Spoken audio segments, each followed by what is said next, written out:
Assalamualaikum warahmatullahi wabarakatuh. Teman-teman, ketemu lagi di channel saya Al Mustari. Nah, untuk kali ini saya akan membahas salah satu bagian dari bahasan ilmu balaghah, yaitu tentang kinayah. Mungkin ada beberapa teman yang baru mendengar apa itu kinayah ya. Apa yang dimaksud dengan kinayah? Apa itu contohnya? Apa itu pengertiannya? Untuk itu kita akan membahasnya sedikit demi sedikit. Pertama, pengertian dari kinayah itu. Sebenarnya kalau kita paham itu sebenarnya ini sederhana ya tentang kinayah itu. Begini, kinayah dalam bahasa Arabnya diterjemahkan atau didefinisikan lafzun utlika wa urida bihi lazim ma'nahu ma jawazi iradati dzalikal ma'na. Jadi, kinayah itu adalah lafaz yang disampaikan, yang diucapkan satu lafaz ya, dalam hal ini bisa satu kata atau beberapa kata ya, atau frase begitu, atau satu kalimat yang disampaikan dengan maksud adalah kelaziman maknanya. Di samping boleh juga yang dimaksud pada makna yang sebenarnya. Jadi pemahaman kinayah itu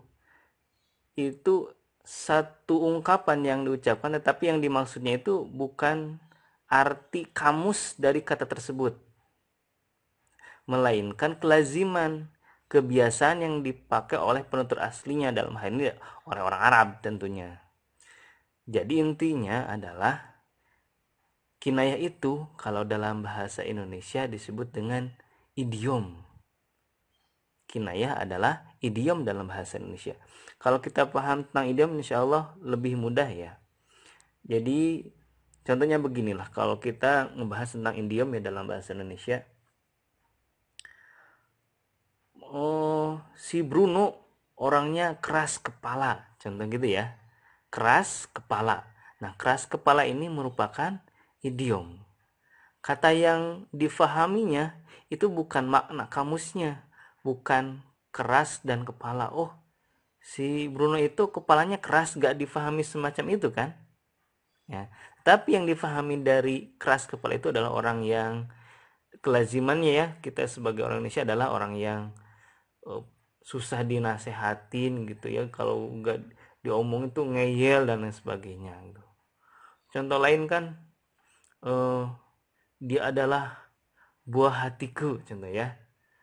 Dia adalah buah hati kan dimaksud adalah anak kesayangan gitu, bukan antara buah dan hati, enggak kan ya, tetapi kelaziman itulah yang dimaksud dari ungkapan tersebut. Nah, kalau dalam bahasa Arab, dalam kajian ilmu balaghah, idiom itu disebut dengan kinayah. Kita perhatikan contohnya. Pertama, Ali kathirur ramad. Ali banyak debunya. Yang dimaksud di sini bukan si Ali ini gak suka mandi atau kerjanya yang di tempat banyak debunya sehingga dia banyak debunya, nggak gitu dipahaminya, melainkan banyak debu di sini adalah dalam kelaziman atau kebiasaan orang Arab bahwa kathir ramad itu adalah orang yang dermawan. Kok bisa ya disebut dengan banyak debu? Jadi begini, kalau orang yang dermawan begitu ya, ketika banyak tamu ke rumahnya, dia pasti akan banyak memberi jamuan, dan kalau jamuan itu pastinya harus masak, karena keseringan masak jadi debu di rumahnya itu jadi banyak, begitu kelazimannya di sana begitu ya. Jadi untuk memahami, sebenarnya untuk memahami makna kinayah itu kita tidak bisa melihat kamus, melainkan kita harus mendengarkan asli, bertanya langsung kepada orang Arabnya, kepada penutur aslinya. Begitupun dengan bahasa kita, bahasa Indonesia. Contoh yang kedua di Al-Quran nih, di surat Al-Hab, wa mudha'atuhu hammalatal hatab, dan istrinya Abu Lahab adalah pembawa kayu bakar. Makna di sini bukan wah ternyata istri Abu Lahab itu tukang nyari kayu bakar ya, atau bagi-bagi kayu bakar atau gimana, enggak ya, enggak difahami semacam itu, karena di sini kinayah. Nah, di sana dalam bahasa Arab, hammalatul hatab itu atau yang dimaksud dengan pembawa kayu bakar itu adalah orang yang suka menyebarkan fitnah, menyebarkan kebencian, itu disebutnya dengan hammalatal hatab, pembawa kayu bakar. Oke, selanjutnya kita akan lanjut lagi ke bahasan tentang macam-macam kinayah. Dalam kajian ilmu balaghah, kinayah ini terbagi menjadi 3 bagian. Yang pertama, ada yang disebut dengan kinayah an sifah, kinayah dari sifatnya. Kinayah an sifah ini adalah kinayah yang berupa sifat yang menetap pada mausufnya, sifatnya.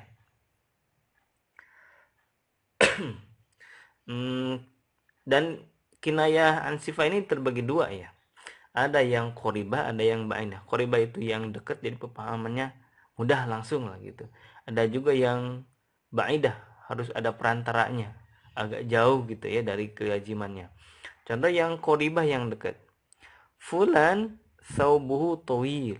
Si Fulan, si Anu, bajunya panjang. Ini difahaminya adalah kalau yang bajunya panjang berarti tingginya juga, dia punya badan yang tinggi sehingga bajunya panjang, kan begitu. Itu kan mudah ya.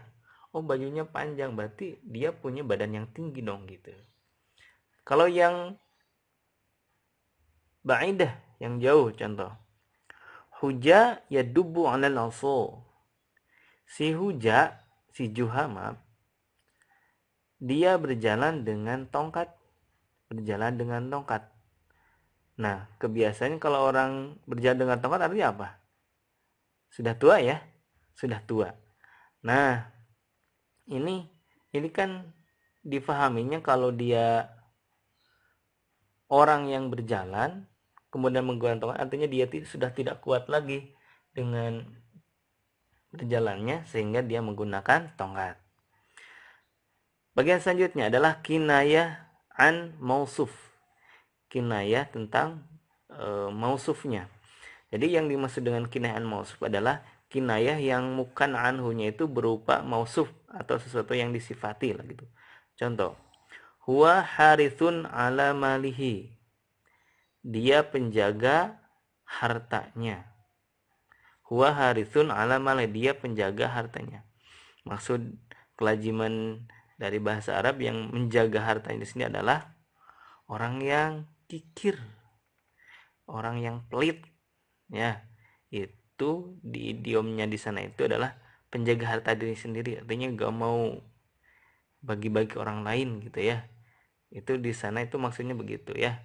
Harithun ala malihi, begitu. Nah, yang di mausufnya itu atau orang yang disifatinya adalah orang yang kikir itu.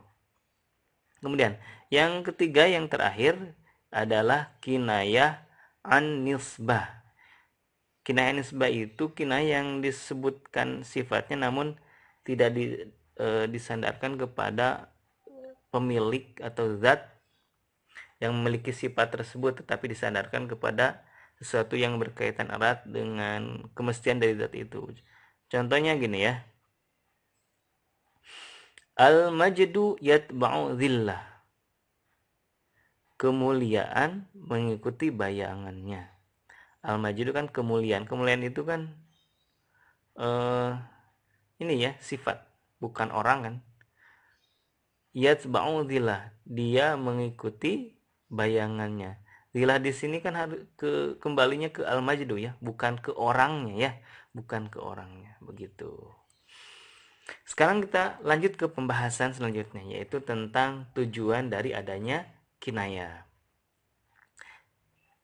Kalau kita di bahasa Indonesia ya, ada idiom itu tentunya berbagai fungsi, berbagai tujuan ya. Begitupun dalam bahasa Arab gitu ya.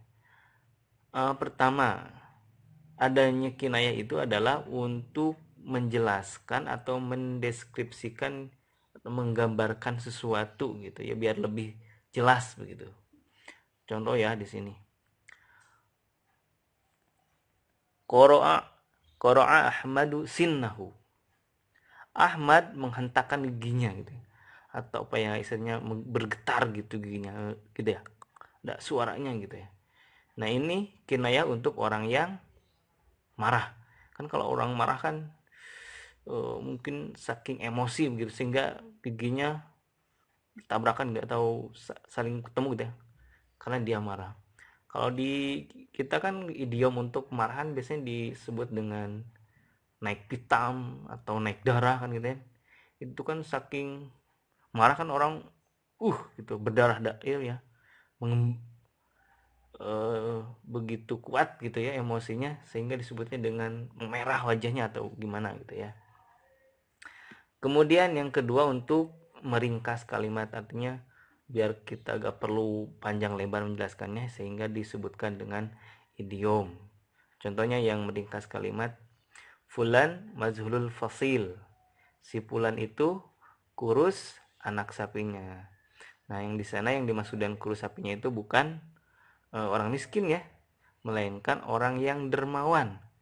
Kenapa kok bisa idiomnya ke sana? Kan jadi begini, orang yang dermawan itu ibaratnya kita kalau punya sapi, si susunya itu akan banyak dikasihkan ke orang-orang begitu, karena dermawan gitu. Karena banyak dikasihkan ke orang lain sehingga si anaknya sapinya itu ya kebagian sedikit gitu ya nyusunya dari si ibu sapinya itu begitu. Contoh lagi yang tujuan selanjutnya ya, menghindari ungkapan yang dianggap jelek atau buruk atau gak enak didengar itu. Contohnya huwa thaqilus sam'i, dia itu berat pendengarannya ya.